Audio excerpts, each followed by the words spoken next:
2016 যারা দাগি চাকরি প্রার্থী তাদের এবার পূর্ণাঙ্গ তালিকা প্রকাশ করলো school service commission. Kolkata high court এবং সুপ্রিম কোর্টের নির্দেশের পর এই তালিকা প্রকাশ করা হয়েছে, যেখানে 1806 জনের নাম রয়েছে। তাদের নাম ছাড়াও তাদের অভিভাবকদের নাম রয়েছে, জন্ম তারিখের উল্লেখ রয়েছে, বিষয়ের উল্লেখ রয়েছে। এই পূর্ণাঙ্গ তালিকা প্রকাশ নিয়ে আদালতের নির্দেশ ছিল। গতকাল এই নির্দেশ দিয়েছিল সর্বোচ্চ আদালত, তারপর আজ প্রকাশিত হলো তালিকা।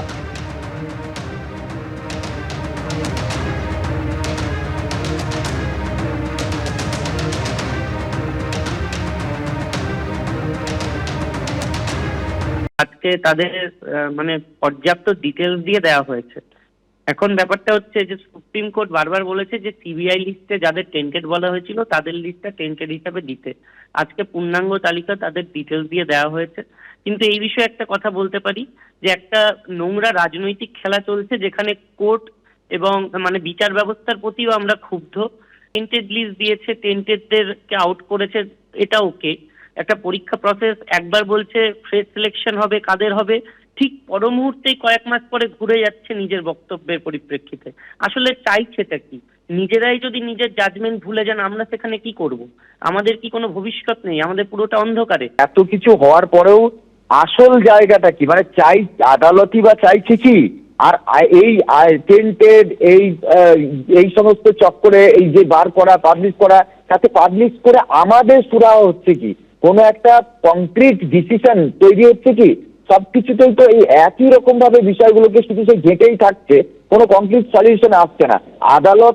আদালতের কাছে প্রশ্ন হচ্ছে যে এটাই যে আমরা যারা কোনো রকম কোনো ছাপে পাঁচে কোনো প্রবলেমের মধ্যে নেই, আমরা এই বারবার এই টেন্টেড আনটেন্টেড এই সমস্ত চক্রে আমরা সাফার করছি কেন?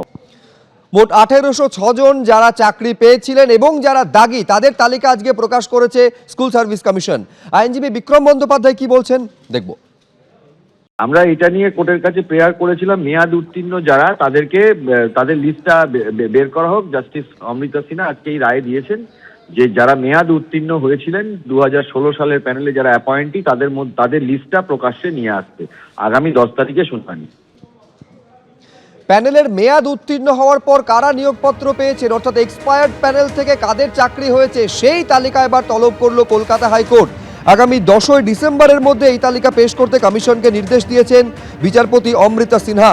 2016 নিয়োগ প্রক্রিয়ায় প্যানেলের মেয়াদ উত্তীর্ণ হওয়ার পর নিয়োগপত্র যারা পেয়েছিলেন সেই তালিকা তলব করা হয়েছে। যে শিক্ষকরা 9, 10, 11, 12 নিয়োগপত্র পেয়েছেন তাদের তালিকা কলকাতা হাইকোর্টে জমা দিতে হবে কমিশনকে। বর্তমান নিয়োগ প্রক্রিয়ায় যারা অংশ নিয়েছিলেন তাদের ভাগ্য নির্ভর করবে এই মামলার ভবিষ্যতের ওপর, নির্দেশ বিচারপতি অমৃতা সিনহার। 2025-এর নিয়োগের লিখিত পরীক্ষার ওএমআর আপলোড করারও নির্দেশ দিয়েছে আদালত। প্রশ্ন করেছে আজকে কোর্ট যে আপলোড করেননি কেন? সুপ্রিম কোর্টের নির্দেশে নিয়োগ হচ্ছে, প্রথম থেকে স্বচ্ছতার সঙ্গে কাজ করা উচিত, না হলে পরে অনিয়মের অভিযোগ উঠবে।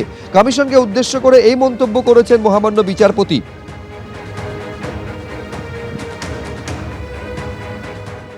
2025 সালে 9, 10, 11, 12 যে পরীক্ষা হয়েছিল তার ওয়েমার পাবলিশ করতে হবে, কারণ আমরা দেখেছি এর আগের বার ওয়েমারে কী করে কারচুপি করা হয়েছিল। তাই জন্য ট্রান্সপারেন্সি আর ফেয়ারনেসের জন্য আমাদের কোর্টের কাছে আবেদন ছিল যে ওয়েমার পাবলিশ করতে হবে। আর এই নতুন পরীক্ষায় যাতে কোনো টেন্টেড ক্যান্ডিডেট বসতে না পারে, স্পেসিফিক্যালি যারা 2016 সালে আফটার এক্সপায়ারি অফ প্যানেল চাকরি পেয়েছিল 9, 10 আর 11, 12 তাদের নাম কমিশন বার করেনি টেন্টেড লিস্টে, তাদেরকে কমিশন বাঁচাতে চাইছে। আমরা সেই মর্মে মামলা করেছিলাম যে আফটার এক্সপায়ারি অফ প্যানেল যারা চাকরি পেয়েছে তাদের নামও টেন্টেড লিস্টে ঢোকাতে হবে এবং তাদের ক্যান্ডিডেটের 2025-এর এক্সামিনেশনে বাতিল করতে হবে। সেই মর্মে আজকে মহামান্য বিচারপতি অর্ডার দিয়েছে যে ইমিডিয়েটলি ওয়েমার পাবলিশ করতে হবে 2025 সালে 9, 10, 11, 12 এবং 2016 সালে এক্সপায়ারি অফ প্যানেলের পরে যারা যারা চাকরি পেয়েছে তাদের পুরো তালিকা কোর্টে প্রকাশ করতে হবে। 10 তারিখ পরবর্তী শুনানি। পরীক্ষার কি হবে কেউ জানে না, আর আপনি তথ্য যাচাই নিয়ে ব্যস্ত হয়ে পড়েছেন। কলকাতা হাইকোর্টের আইনজীবীকে উদ্দেশ্য করে এই মন্তব্য করেছেন বিচারপতি অমৃতা সিনহা। সুপ্রিম কোর্টের গতকাল কমিশনকে উদ্দেশ্য করে ভর্ৎসনার পর আজকের এই মন্তব্য অত্যন্ত ইঙ্গিতপূর্ণ। এসএসসি সংক্রান্ত একটি মামলা আগামীকাল শুনানির জন্য বিচারপতির দৃষ্টি আকর্ষণ করেন এক আইনজীবী।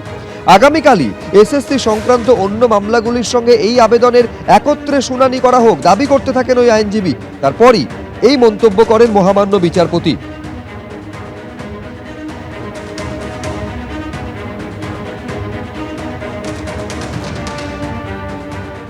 মামলা হলে মামলা হবে, যদি সেটা বিচারপতি গ্রহণ করেন সেই মামলা সওয়াল জবাব হবে। এখন আমি মনে করি না যে মানে বিচারক ভেদে বা কোর্ট ভেদে আইন পাল্টায়, যদি না কোনো বিচারকের নির্দিষ্ট রাজনৈতিক পক্ষপাত এবং অভিসন্ধি থাকে। আমাদের রাজ্যে এই ধরনের রাজনৈতিক পক্ষপাত বা বায়াস বা অভিসন্ধি বা রাজনৈতিক কোনো উদ্দেশ্য আমরা কারো কারো ক্ষেত্রে দেখেছি, এটা পরবর্তী ক্ষেত্রে প্রমাণিত হয়েছে। কে কোথায় মামলা হচ্ছে বা না, মামলা হলে হবে, সেখানে এসএসসি যারা প্যানেলিস্ট লয়ার আছেন তারা লড়বেন। দেখুন, বিরোধীরা তো এই ধরনের চেষ্টা চালাবেই যাতে তৃণমূল কংগ্রেসের সরকার, মাননীয় মুখ্যমন্ত্রী মমতা বন্দ্যোপাধ্যায়ের সরকার যাতে নিয়োগটা করতে না পারে। সেটা বিরোধীদের দিক থেকে বিরোধীরা যারা চেষ্টা করছেন সেটা বিরোধীদের কাজ। আমাদের কাজ নিয়োগ দেওয়া, আমরা সেটা এবং স্বচ্ছতার সঙ্গে দেওয়া। বিরোধীদের কাজ করবে। এবার আমি মনে করছি না যে বিচারক ভেদে বা কোর্ট ভেদে আইন বা বিচার বদলায়। কেউ ভাবতে পারেন এই হাইকোর্টে এসছে, আমি মনে করি না যে কোনো বিচারপতি ওইভাবে বায়াস হতে পারে, এটা আমার বিশ্বাস। কারণ ওটা আইন, বিষয়টা আইন নিয়ে কথা হবে। ওর নাম বদলে গেছে, এখন বৃত্ত বসু। বৃত্ত বসুর কোনো উপায় নেই মমতাকে চটানো। মমতা ব্যানার্জি এই কাকে ডাকতে হবে, কাকে পরীক্ষায় বসবেন না, 10 নম্বর বাড়তি দিবেন, উনি বুদ্ধি দিয়েছেন এবং কমপ্লিটলি সুপ্রিম কোর্টের অর্ডার ভাইলেশন করেছেন। ফ্রেশারদেরকে, নতুনদের 16 সালে যারা অ্যাডমিট পেয়েছিলেন টেন্টেড বাদ দিয়ে তাদেরকেই, যারা ইচ্ছুক তাদেরকেই পরীক্ষায় বসে, অর্ডারে ক্লিয়ার লেখা ছিল। নতুন করে অ্যাপ্লিকেশন দিয়ে নাম নেওয়ার বিষয় ছিল না। গোটা বিষয়টাকে পরিকল্পনা, নির্দেশনা এবং মঞ্চস্থ করেছেন মমতা বন্দ্যোপাধ্যায় নিজে।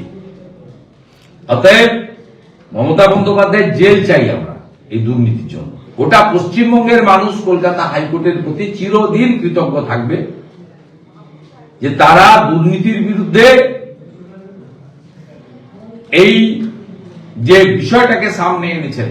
এবং নিশ্চিতভাবে আমাদের সাংসদ বলে বলছিলাম, প্রাক্তন বিচারপতি অভিজিৎ গাঙ্গুলির ক্ষেত্রে ঐতিহাসিক ভূমিকা, যে জাস্টিস লফুল ভূমিকা তার ছিল, তাকেও লোক চিরদিন কৃতজ্ঞতার সঙ্গে মনে রাখে।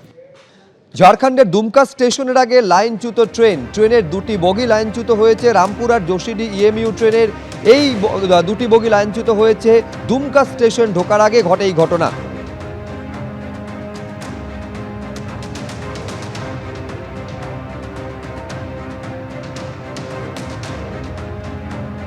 এবিপি আনন্দ, এগিয়ে থাকে, এগিয়ে রাখে।